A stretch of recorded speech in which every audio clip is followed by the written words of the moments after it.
For some reason, working with the crew that I was working with and sort of learning this whole new automotive thing really stuck with me. I started in this business with my father-in-law many years ago, back in 1990. And honestly, I wasn't really interested in becoming a mechanic. In fact, I thought I would, as a musician, pick up my horn and be a broke trombone player somewhere in New York or Cuba. I stuck with my family, my in-laws, and worked with them for many years. And then I got some formal training with a dealership, and then from there I was fired. They got a big takeover, and that's when I went into business. What I really enjoy about the industry is really the collective. For my garage, it's really the culture of people and always honing that and making that. I feel like we fix cars, but at the same time, we're celebrating life. I decided, when I open up a business, I want to have every ingredient that I can to promote people, and I always believed in people first, and then everything else would sort of fall in line. We're a best places to work, we're a small business of the year, we're a top 10 ranking Arizona shop, and no matter what, we got to fix cars really well, but at the end of the day, it's about our people and the people that actually are behind our common goals and mission to take care of people in our community.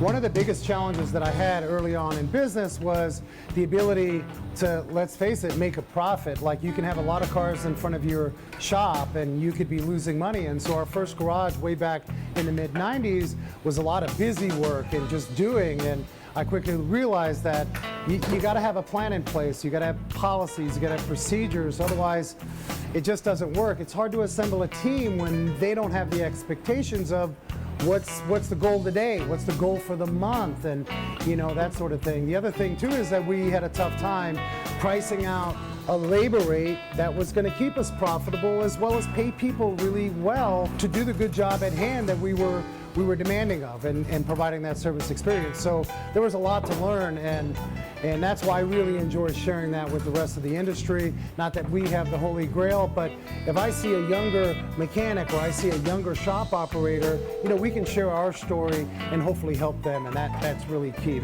I get jazzed up on that stuff. Bolton has been a great help to our garage. We've been early adopters of Bolton technology. In fact, we go way back with Bolton, and when we started using the tablets, there was a bit of a learning curve because we were used to the sort of handwritten inspections, and it took our guys some time to actually start to get into that behavioral change. But once we did that, it's been really, really productive for us, and we're able to text customers, we're able to update our status screens so the whole shop knows exactly where we're at in the function of our productivity for that day.